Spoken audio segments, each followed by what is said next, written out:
So, you've decided you want to go to university. You're about to submit your UCAS application mid-January, and I just wanted to give you the perspective from a student who's been at university now over 2 years. Some financial tips, my kind of guidance. I've just jotted down some notes and thought it might be useful to prospective students such as yourselves. So I'm just going to take you through five points. Starting with student finance, the most important way how you're going to get most of your money while you're at uni is support yourself and also pay your tuition fees. So you get two loans, as I'm sure you're aware, 2 loans while you're at uni. Undergrad courses, you get tuition loan and a maintenance loan. So tuition loan covers all your course fees.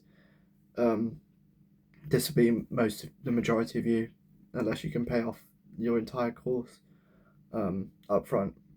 You will be getting a loan to pay your tuition fees, and that will be, you just have to apply for that. Say whether you want to pay the full amount or not through your loan, and then it will automatically go to uni. It won't go into your account, so you don't need to worry about that. And then there's the maintenance loan, which we're using to pay your rent, your food, etc. The maximum is about 10,000 outside of London. Inside of London, in London, I should say, is about 13,000 at the moment. The amounts for next year's 2026 entry will be released. I think it's early next year, early 2026. And from that, you can kind of work out how much you need, whether you'll be having a support from your parents or not. There's a minimum amount that you can receive. It's about 4,000. Maximum is about 10,000. This is outside of London. It's a bit more for inside of London, and it also depends on where you're from, what area you're from. So whether you're from a fairly successful area in terms of students going to uni, and your parents' income or your household income. If your household's full of high earners, you won't be given a lot of student finance. You'll be given near minimum. Luckily myself, my mum's a teacher, so I get pretty much near maximum. I couldn't survive without it, so I'm quite lucky with that. And then it's also based on, I think that's it, to be honest. I might have missed something, but that's the main bit. So you can say if you want under the amount, but they will offer you a certain amount based on those factors, and you can decide how much of that you want. You need to apply mid-March is when it opens. You want to make sure you apply by results day, basically, to ensure that you'll get your loan when university starts in September, because they take quite a while to process these applications. And if you have something like a complication where you move address or your parents' occupation changes or something like that, you'll have to update your details and maybe resubmit an application. So it's good just to have it sorted, especially with exams coming up in the summer. It's good to get it over and done with in March. So that's my number one tip. Student finance. Tip number 2 is learn how to cook. Very simple. You can cut a lot of costs at uni by just being able to cook for yourself. It takes your time up, but to be honest, at uni you have probably more time than you ever have in your life. I've just started a year placement, and I thought I had no time at uni. I'd make the most of my life at uni. I'd do societies. I'd do loads of extracurricular stuff, and I thought I had no time. But trust me, I started working on my placement this year, and I now I know how much time I really have. So if you can use some of your time for learning how to cook, and especially cooking, bulk cooking is a very efficient way. Buying a big amount of food, cooking 5 to 7 meals, and then that will last you the week, for week of dinners or something like that. And and that's just great for you because it means that you're eating healthy if you know how to cook, and hopefully you can get a bit more partying done. Um, if you can keep yourself full of vitamins and veg. Um, you just don't want to be the kind of guy who's living off pot noodles. It's just not good for you, really. You just won't have as good of a time. So yeah, if you between from kind of now until you're up and through your A levels, you can kind of be cooking. It's not too strenuous learning how to cook.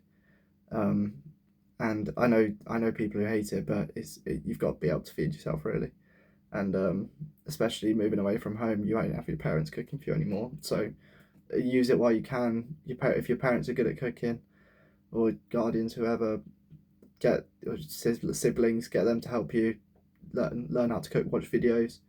There's loads of good stuff on YouTube, and recipe ideas on TikTok, Instagram, and even recipe books. I'm sure you'll be getting some of those from your family in the lead up to uni.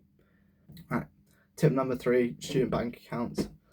I've already recorded this a few times, this section, just because there's so much to discuss, but I'm going to try and stay on the point. You can apply for a student bank. You should apply for a student bank account. The benefits are you get an overdraft, 0%. So that means if you go over what's in your current account, you won't be paying any interest on your overdraft up to a certain limit. This is important because it's a good bailout. It's a good safety net. When you're a student, you need it.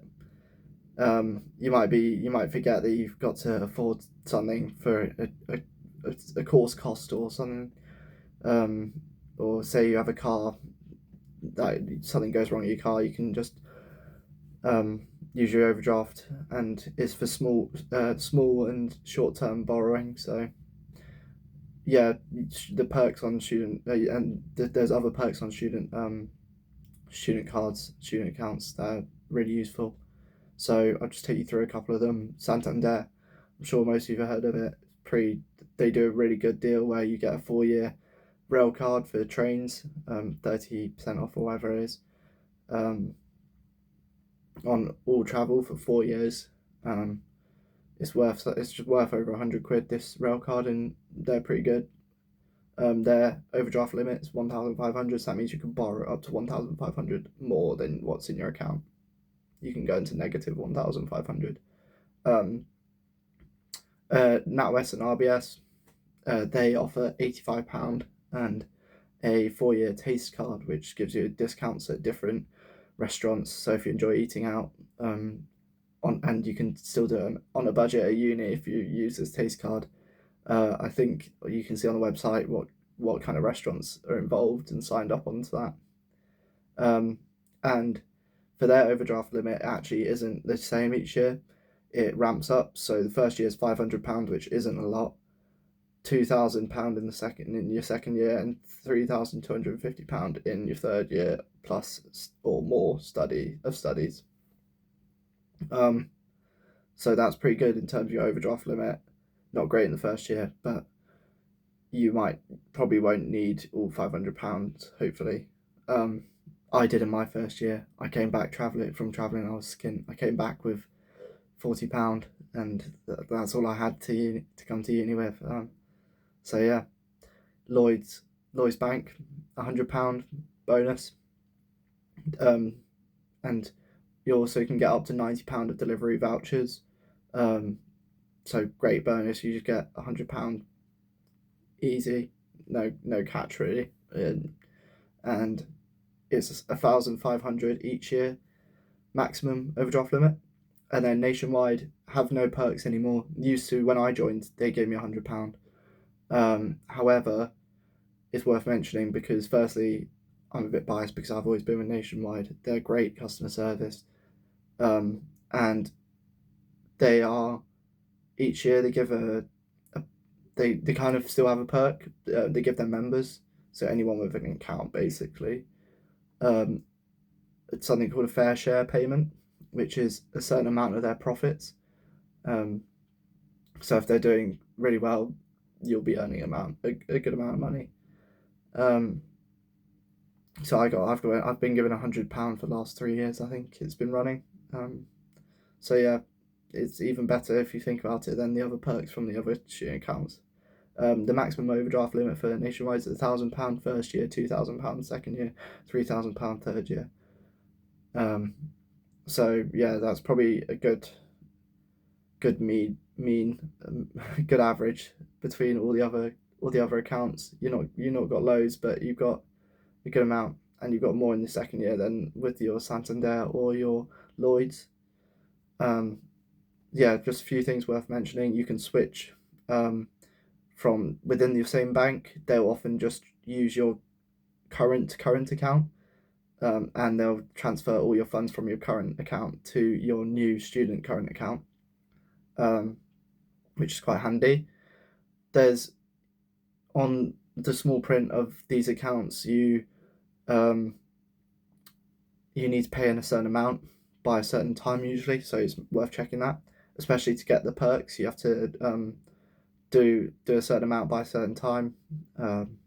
So that basically, I think, equates to about £500 paid into your account, which is more than what you'd get on your student finance. So the whole idea is you just get your student finance paid into your student account,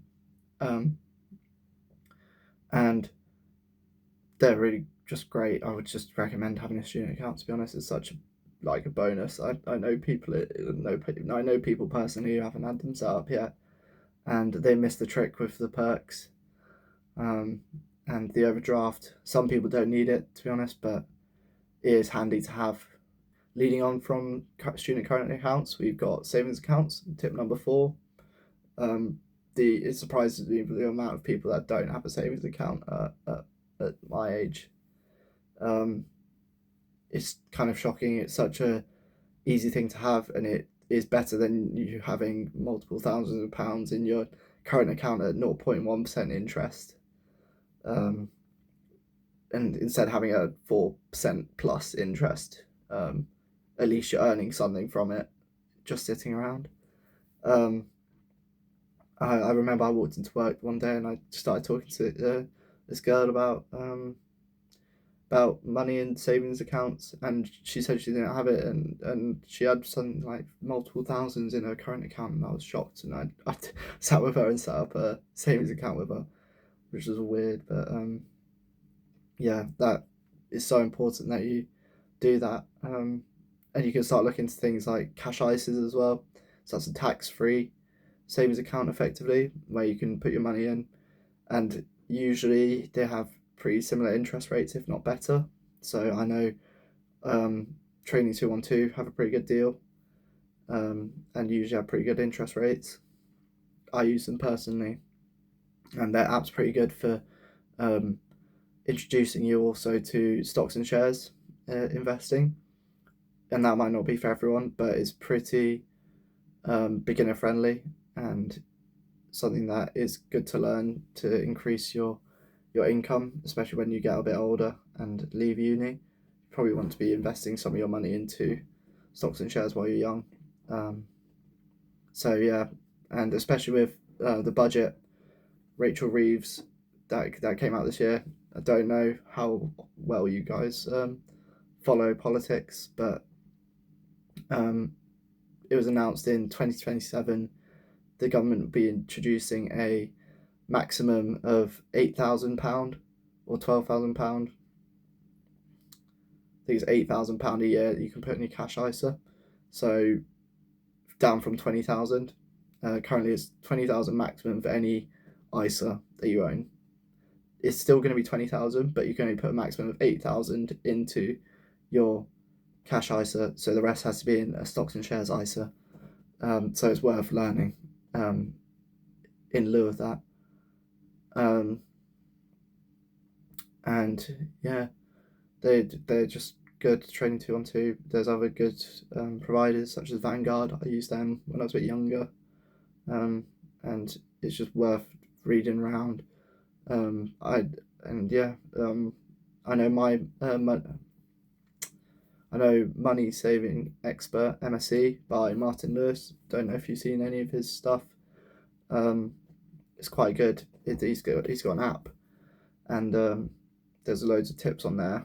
And where I've learned most of my stuff. My grandma, she asked me to download it, and I learned so much going to uni and at uni since then of just reading these bits and pieces about becoming financially savvy a little bit. Anyway, and also final thing on savings account quickly, I just forgot to mention, you probably don't want a withdrawal limit. Some banks will offer you one withdrawal a year maximum, or a few a year, for a higher interest rate. So basically, your money's locked into that account, or you will lose or if you do withdraw, you will lose any benefit you gain from the interest. So yeah, if you're at uni, you need access to your money pretty on demand just in case something happens. So I advise people to go with no withdrawal limit accounts off the back of that.